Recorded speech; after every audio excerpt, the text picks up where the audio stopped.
What in the actual hell did we just witness on SmackDown? Because I am sitting here, absolutely stunned, trying to process the absolute carnage that just unfolded on our screens. We are talking about a display of dominance so brutal, so utterly devastating, so completely one-sided that it has left the entire WWE universe picking their jaws up off the floor. Jade Cargill just made a statement so loud, so powerful, so earth-shatteringly clear that every single woman in that locker room better be watching their backs right now.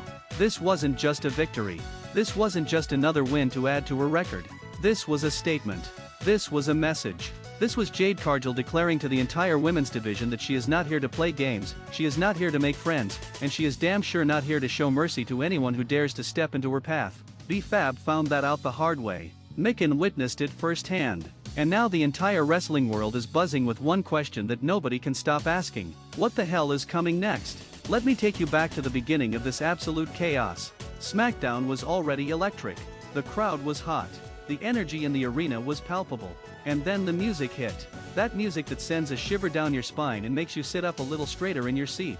That music that announces the arrival of one of the most physically imposing, intimidatingly powerful, undeniably dominant superstars in all of WWE. That bitch. Jade Cargill. The moment she stepped through that curtain, you could feel the shift in the atmosphere. This is a woman who carries herself like royalty. No, scratch that. She carries herself like a goddess. 6 feet tall of pure muscle, athleticism, and unshakable confidence. When Jade Cargill walks into a room, everyone else becomes background noise. When she steps into that ring, you're not watching a match, you're watching a demolition. And tonight, B-Fab was about to become the latest victim in Jade's path of destruction. Now let's talk about B-Fab for a moment. A talented performer in her own right.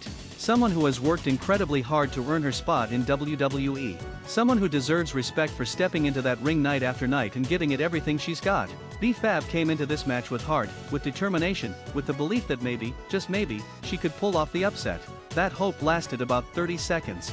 From the opening bell, Jade Cargill was on a completely different level. This wasn't a competitive match. This wasn't a back-and-forth contest where both women had their moments. This was a systematic, methodical, absolutely brutal dismantling of everything B-Fab tried to do. Every punch B-Fab threw was absorbed like it was nothing. Every kick was shrugged off.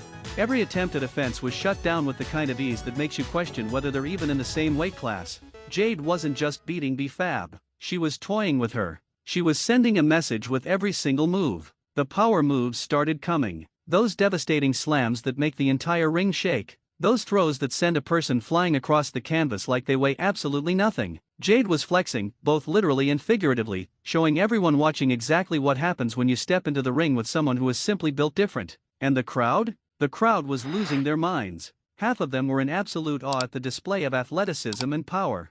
Half of them were genuinely concerned for B-Fab's safety. Because this wasn't just domination. This was starting to look like something more. Something darker. Something that crossed the line from competition into something that felt almost personal. But here's the thing. It wasn't personal for Jade. And that's what makes it even more terrifying. She wasn't angry. She wasn't emotional. She was just doing what she does. Destroying anyone unfortunate enough to be booked against her. This is just business for Jade Cargill. This is just another day at the office. This is just her reminding the world why she is one of the most dangerous women in professional wrestling. The match, if you can even call it that, ended exactly how everyone knew it would. Jaded. That picture-perfect finisher that has ended countless matches and countless careers. B-Fab never stood a chance. The 3 count was academic. The result was never in doubt from the moment the bell rang. But here's where things took a turn from dominant victory to something much more sinister. Because the match ending should have been the end of the story. The bell rang. Jade got her hand raised.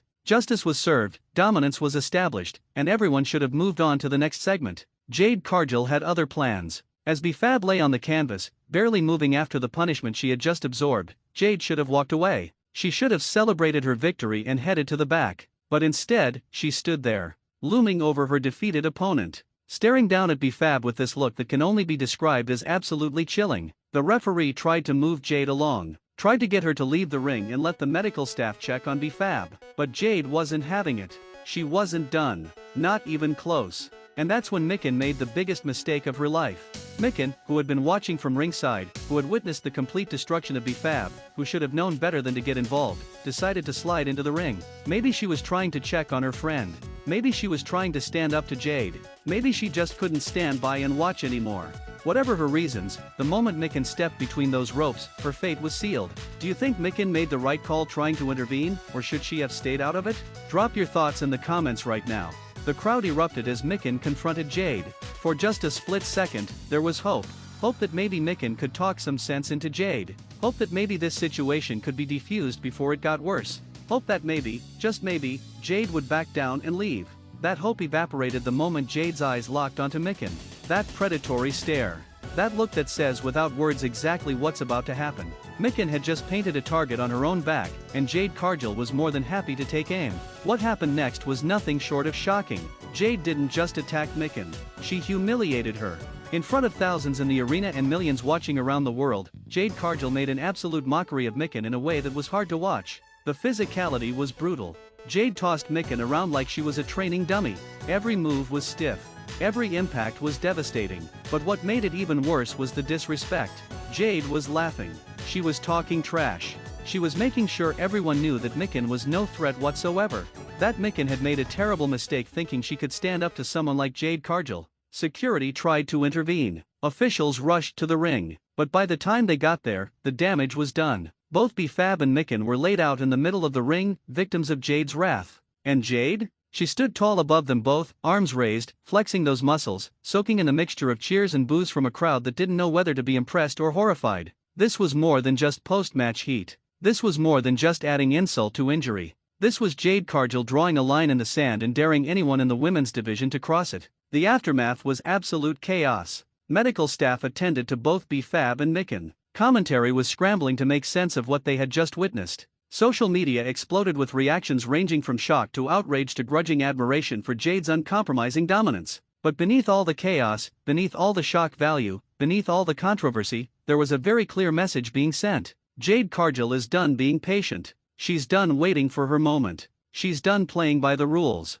She is taking what she believes is rightfully hers, and anyone who gets in her way is going to suffer the consequences. Now let's break down what this means for the SmackDown women's division moving forward. Because this attack, this humiliation, this statement by Jade doesn't just affect B-Fab and Michin. This sends shockwaves through the entire roster. Every woman in that locker room just got put on notice. Bianca Belair, the EST of WWE, just watched someone who might be even more physically imposing make a statement. Charlotte Flair, the Queen, just saw a potential challenger to her throne absolutely destroy two women without breaking a sweat. Bayley, the role model, just witnessed what happens when you cross Jade Cargill. And what about the current champions? What about whoever is holding gold on SmackDown right now? Because you know Jade is coming for those titles. You know this display of dominance was about more than just beating B-Fab. This was about sending a message to whoever holds championship gold that their reign is on borrowed time. The most terrifying part? Jade Cargill has barely scratched the surface of what she's capable of. She's still relatively new to WWE compared to some of the veterans on the roster.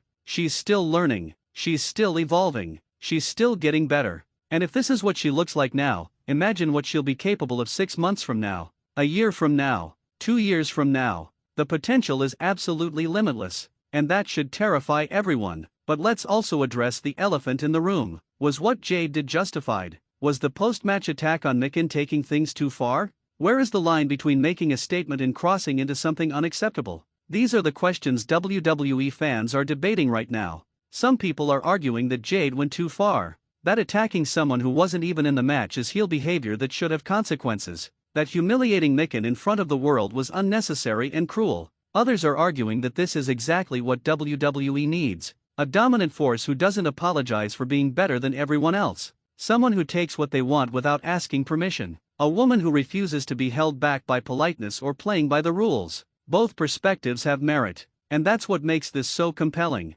Jade Cargill is operating in that gray area where you're not quite sure if you should cheer her dominance or boo her ruthlessness. She's not a traditional babyface who plays by the rules and respects her opponents. But she's also not a traditional heel who cheats and takes shortcuts. She's something different. Something dangerous. Something that doesn't fit neatly into the boxes we usually use to categorize wrestlers. And that is what makes her so special.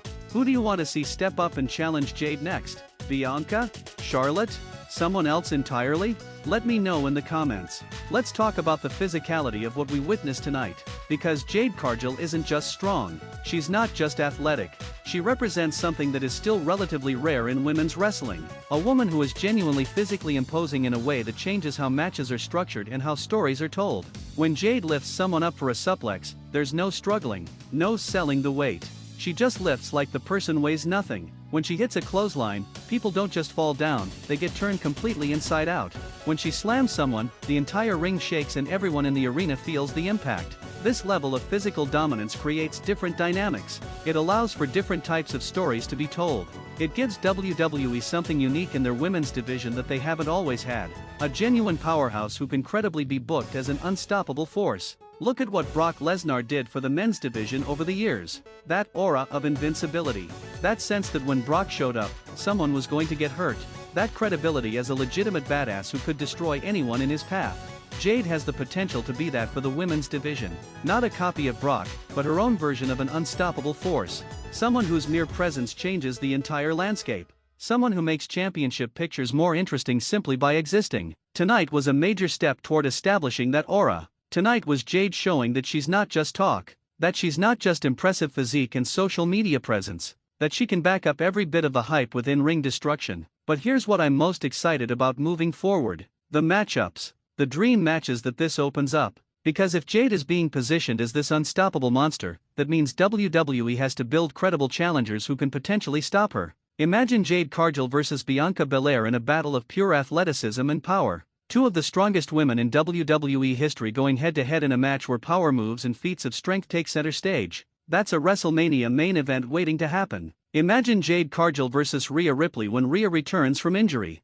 Two intimidating, powerful, dominant women who refuse to back down from anyone. The promos alone would be electric. Imagine Jade Cargill versus Nia Jax in a genuine monster versus monster confrontation. Two women who specialize in destroying everyone in their path finally having to face each other. These are the matches that tonight's attack made possible. These are the stories that can now be told because Jade has established herself as a legitimate threat to everyone. And what about the possibility of Jade Cargill holding championship gold? Because let's be real, it's not a question of if but when. Jade is going to be a champion in WWE. The only question is when WWE pulls the trigger and which title she wins first. Does she go after the Women's Championship and become the face of the SmackDown Women's division? Does she win the Women's Tag Team Championships with a partner and dominate the tag scene? Does she shock everyone by showing up on Raw and going after whatever title is there? The possibilities are endless. And after tonight, after this display of dominance and ruthlessness, the clock is ticking. Jade Cargill's championship reign is coming.